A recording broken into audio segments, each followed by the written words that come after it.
Would you invest in this company? In this analysis video, we're going to see whether there's a good business behind the stock, and if so, is now the right time to buy.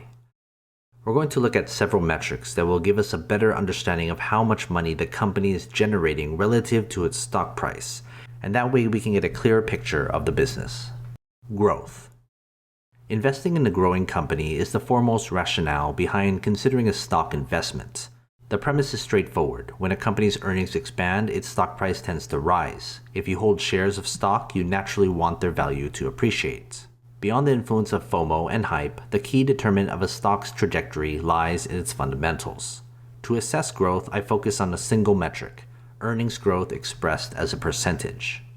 What you're observing here is a forecasted growth comparison between our company, its primary competitor, and the long-term stock performance of the S&P 500. For the upcoming year and the next 5 years. Our objective is for our stock to outperform both benchmarks, succinctly put, when the black bar surpasses the gray and red bars. The closest competitor typically represents the company's most significant rival, often operating within the same industry or sector. We employ the S&P 500 as our primary benchmark throughout this analysis because it serves as the standard reference point and, let's face it, an alternative investment avenue should this venture not yield favorable results. Hence, if our company fails to outpace the benchmark in terms of growth, as well as other crucial metrics, it would be wiser to consider investing in an S&P 500 index ETF, or even exploring alternatives within the competitive landscape. Hype. Hype isn't a quantifiable measure. Rather, it serves as an indicator of expectations.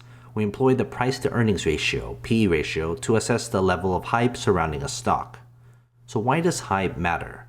When an excessive number of investors express interest in our stock, they may rush to buy it, causing its price to surge. Consequently, the stock becomes more expensive relative to its earnings. These investors are either anticipating positive developments or merely following the crowd. Excessive hype is something we aim to avoid. In this following analysis, you will find the current PE ratio in isolation and in comparison to its closest competitor and the components of the S&P 500 index. Two key aspects require your attention. Firstly, whether the PE ratio exceeds both benchmarks, signaling potential overhype, and secondly, whether the standalone PE ratio is exceptionally high. It's crucial to note that the acceptable PE ratio varies by industry. Lastly, if there's no PE ratio available, which is often the case for unprofitable companies, this signifies that investors are significantly overhyping a stock that isn't generating profits. Efficiency. Now let's examine the company's operating efficiency. To gauge this, we analyze its return on assets, expressed as a percentage. ROA measures the extent to which our company can generate profits from its assets. For most businesses, ROA provides sufficient insight into their operational efficiency. However, in the case of bank stocks, we pivot to using return on equity. Regardless of the metric, our objective remains the same: achieving a favorable return. Displayed below are the current returns for our company, its competitor, and the S&P 500. Once again, our focus should be on the return figures themselves and how they compare to the other two benchmarks. This comparison will reveal whether our company effectively leverages its revenue-generated mechanisms. To simplify matters, let's ensure that the black bar surpasses both the gray and red bars in height. Book value. Next, let's examine our company's price-to-book ratio. Imagine our company being liquidated today. The resulting amount will represent the company's book value. The price-to-book ratio, in essence, quantifies how the market values our company in relation to its liquidation value.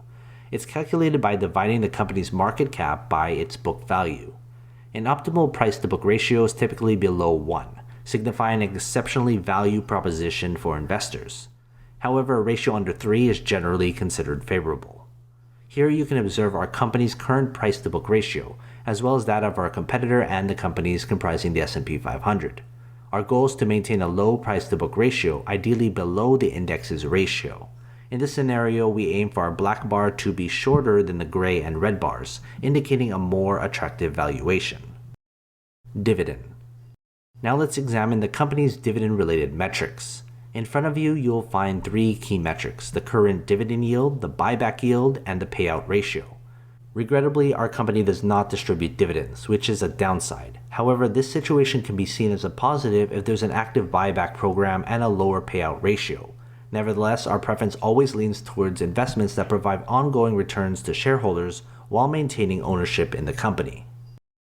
Before we continue, consider joining my Patreon. It helps support this channel, but more importantly, you'll get access to every company I've analyzed so you can quickly compare between them. It's updated all the time. Head to patreon.com/GrowthShares or click on the link in the description. Business. By now, you should have a clear sense of whether our business is performing well or poorly. If we were to consider buying this as a private company, we could confidently make a decision solely based on the company's business. To assess whether this is indeed a strong business, it would need to at least outperform the S&P 500. If it clearly does so, we can conclude that we are dealing with a business that is above average in its performance. What you see here is a brief summary of a company's performance compared to our competitor and our benchmark. However, I encourage you to revisit this analysis and determine whether the differences between our company and the benchmark are significant or minor. Nevertheless, your perspective on this company may differ. I've received comments from investors who assumed I held a short position because I gave it a negative assessment, and even from those who believe I had a financial incentive to boost the stock. Regardless of your personal biases, the numbers provide an objective assessment. Interpret them as you see fit. Fair price. So what does this all mean in terms of the stock's price? Here you'll find 4 distinct fair price assessments, one from analysts, another provided by Guru Focus, Morningstar's fair price evaluation, and lastly, my own fair price estimate. By taking an average of these 4 fair price estimates, we can pinpoint where the stock's price stands in relation to the ideal purchase price. The chart in the center of the screen illustrates the percentage by which the fair price exceeds the current market price. Essentially, the higher this percentage, the more undervalued the stock appears to be. Regarding the analyst price, it represents the average fair price consensus reached by a group of Wall Street analysts who closely monitor the stock. In my experience, these analysts tend to be more optimistic in their valuation compared to the other methods. Nevertheless, I've included these 4 distinct price points so that you can make an informed comparison and decide which one you place the most trust in. Performance.